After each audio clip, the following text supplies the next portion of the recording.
Hey, what's going on, guys? With the release of patch 0.5, I've been hearing a lot of people are having trouble farming the latest behemoth, Koshai. In today's video, I'll be trying my best to help y'all out there trying to farm Koshai more effectively. Firstly, I'll show you guys my sword setup that I run to farm multiple parts minus the antlers. This build is amazing at pursuing specific parts and keeping maximum uptime while increasing your attack windows. It's especially useful for getting tails and limbs.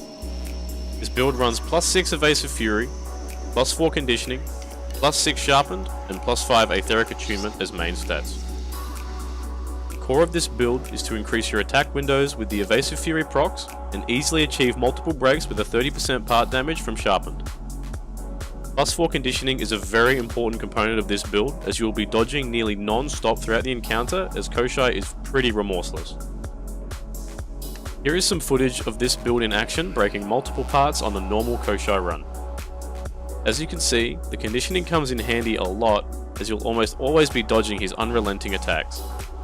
You want as much of it as you can while maintaining the Evasive Fury 6 and however much sharpened you can get into your setup. This build, like I said earlier, is primarily used for normal part farming, minus the antlers. The reason I say this is because the sword doesn't have the best hitboxes to reach the antlers, as well as the burst damage to reliably take them off. If Koshai runs away while his antlers are out, he will despawn them upon reappearing, meaning that you've failed that attempt. Axe does a much better job at this, as I'll show in the next build coming up. I'll show you guys what I use to farm Koshai's antlers pretty reliably, as well as targeting specific heroic parts.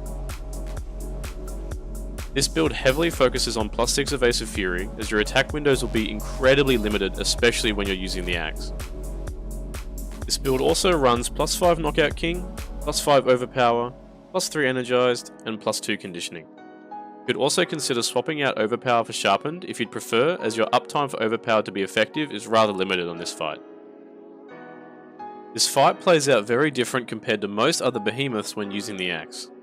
It'll go against your natural habits of trying to wind up a 2 to 3 charge to build meter, as you'll almost never get the opportunity here unless he's staggered.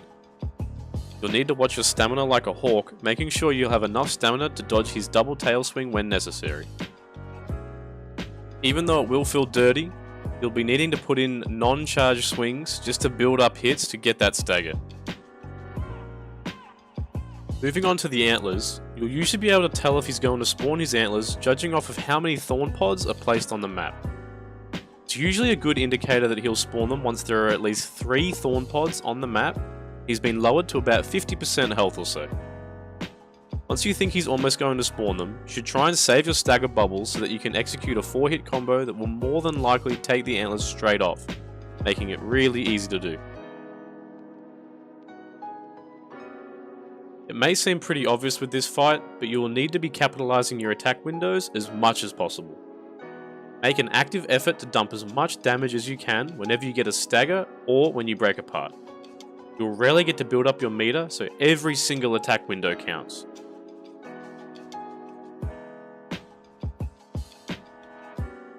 Another good method of triggering his antlers is to simply back off and let him spawn more thorn pods. When he uses his Vine Escape move, you'll more than likely spawn a thorn pod on you if you're too far away. It can be pretty tedious at times waiting for him to do his animations. If your sole target is his antlers, it's just something that you might have to do. When he triggers his Enrage, it's usually a good opportunity to get some good hits in, as some of his moves have a lot more range, but they're generally slower.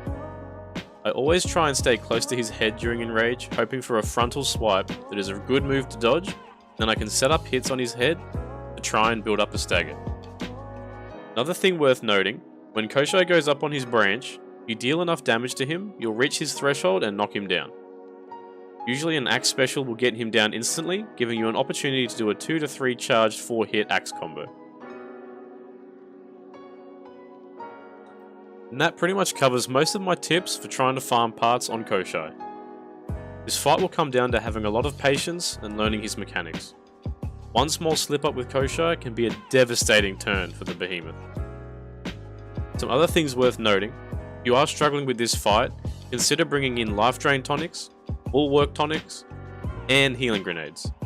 Until you get a grasp of his attack windows, this fight can seem pretty impossible at times. I I hope this video has helped you guys looking for some information on how to farm Koshai more effectively. Anyway, that's all from me guys. May your hunts be bountiful, and I'll see you guys in the next one.